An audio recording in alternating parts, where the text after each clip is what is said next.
The first one up is Mr. Dalton Kincaid, the tight end from Utah. Now, as you look at Dalton Kincaid here, I love this guy. Love this guy. There are things that traditional and draft gurus will not like, namely age. You look at 23 years old, currently will be 24 in October. He's a fifth-year senior, 6'4", 240, not absolutely huge, but tall. Guy catches everything, John, and he does a little bit of everything in terms of the types of catches he makes, whether it's deep down the field, contested catches, short routes. There are questions with him, but a lot of stuff here. Here's some of the stats. 107 total catches. Now, he went to the University of San Diego previously, so these are the Utah stats here. I'm going to pause this real quick so you can see this. 107 receptions in his career 3 years at Utah, 70 last year alone, 890 yards last year, 8 touchdowns both last year and the year prior. And you can see there 19 touchdowns and 1,209 yards in 2 years at the University of San Diego, smaller school there. Where old Josh Johnson hailed. So he's a fifth-year guy. He is older. He was, I believe, a team captain for Utah. So that's a thing that I'm sure Zach Taylor and company would like. Just a guy who is effort, and a guy that you look here. This is just some kind of short plays, and watch this: 1 tackle, 2 tackles, and then runs through a third. So, just high effort. And I could put these catches on display for a really long time here. You see here, hurdle, nice play there, nice gain there. This one, I believe, is a down the field one. So showing the stretching of the field here, a little bit of a bobble and contested catch. So there's a lot of stuff here that, here's an intermediate route and he takes it, I think, into the end zone on this one. Yeah, he does. So a lot of stuff to like from this kid.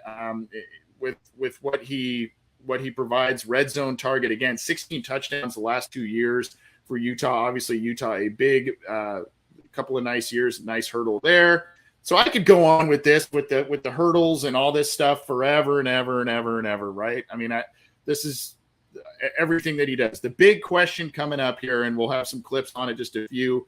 What's the blocking like, right? What are we getting as a blocker here? He is coming out of the flat here. Contested catch, boom, bobbles between defenders.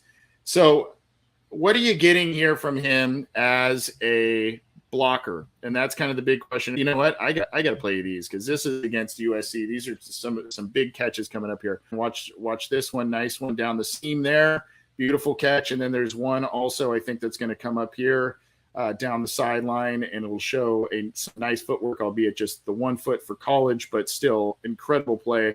This is a tight end. I mean, this isn't a wide receiver, but he's acting like a tall wideout, right? So you can see here, here's the replay coming down. Foot comes down against USC. Boom. Got to like that. So I really like this kid from a pass catching perspective. He is as a run blocker right there. Not much that you see there. He kind of dives into the pile, does create a little bit of a lane, helps to create a lane there. Kind of does the same on this one here. So not, blocking, he'll get in there just because of his level of effort. I didn't love necessarily his blocking. I could see him potentially bulking up upper body, but he can make any catch that you ask him to make. He's a red zone weapon, which obviously is a hot commodity in today's NFL, lined up a little bit, a couple times H-back, particularly when blocking, a lot in the slot. Again, the high effort in blocking, but probably needs a little bit more work. The age is a question. That also means he could be ready to contribute right now. I would like to see, he's a little bit thinner, but, man, you can use this guy right away, John, as, just a weapon in the Bengals system and do some different things that really provide some spark for Joe Burrow and a guy that I think would be, again, the captain status brings character and other elements. I just really like this guy. Now, in terms of where he may go, I think McShay had him mocked to the Bengals at the end of the first round. I see him kind of going maybe more where Trey McBride went last year, which is like middle of the second, early middle second. So that's where I see him going, and a guy that I think, he's probably not going to be all-star, all-pro type of guy perennially, but I think he could fit into this offense and be a nice weapon, provided that the Bengals get good draft value where they pick him.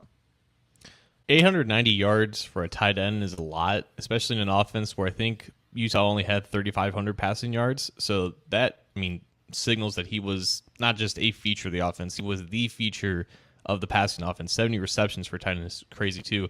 This is also the interesting thing about the draft, because I knew nothing about this young man before Anthony mentioned him to me and showed me his height, weight, production, highlights, and age specifically, and a lot of it sounds like Travis Kelce coming out of UC, because Kelce was also, I believe, a 24-year-old rookie. He did a lot of things at UC in terms of being a receiver. He lined up as an inline guy, as a slot guy, but obviously athleticism and just the ability as a pure receiver was his biggest billing coming out of college. Now, Travis, I think, missed time at UC because of some not so great things, which is why he, I think, missed a couple of seasons and why he entered the NFL late as like a 24-year-old rookie. But there is precedent for a tight end with that athletic upside, with that upside in terms of production, with that skill set at that age to eventually become something great. Now, obviously, Travis Kelce is a Hall of Famer. He's probably first ballot at this point. Like, you don't expect that from Dalton Kincaid, but there, for the knocks that he may have in terms of his blocking ability, in terms of his age, it shouldn't deter. I would think it shouldn't deter teams from investing an early pick on him. And he just ultimately seems like a tight end that the Bengals haven't had in quite some time. A guy who can truly stretch the field, right? Hayden Hurst, we thought was going to be more of that, but he wasn't really utilized in that way in this offense. And if the Bengals want to add that extra dimension at that position, he certainly seems like he fits the bill. I see a little bit of a blend between Tyler Eifert and Hayden Hurst in terms of, like, if you're looking at it from a Bengals perspective. I know that's kind of lofty because Eifert was a Pro Bowler. He was a guy that did not block. I mean, he kind of worked at it later in his career. He did not block. That's not what he was brought here for. Hurst did a little more of it. It definitely wasn't his forte either. But between when you see the effort, you know, the breaking of the tackles, the hurdles, all that kind of stuff that Kincaid does, I saw a lot of that from Hayden Hurst this last year with the Bengals. And then, you know, you look at the other stuff, the ability to stretch the field, the working the seam, that sort of thing. I see this guy as just, you know, I really, really like this guy. I really do. The value has to be there. I'm really curious at how he tests also.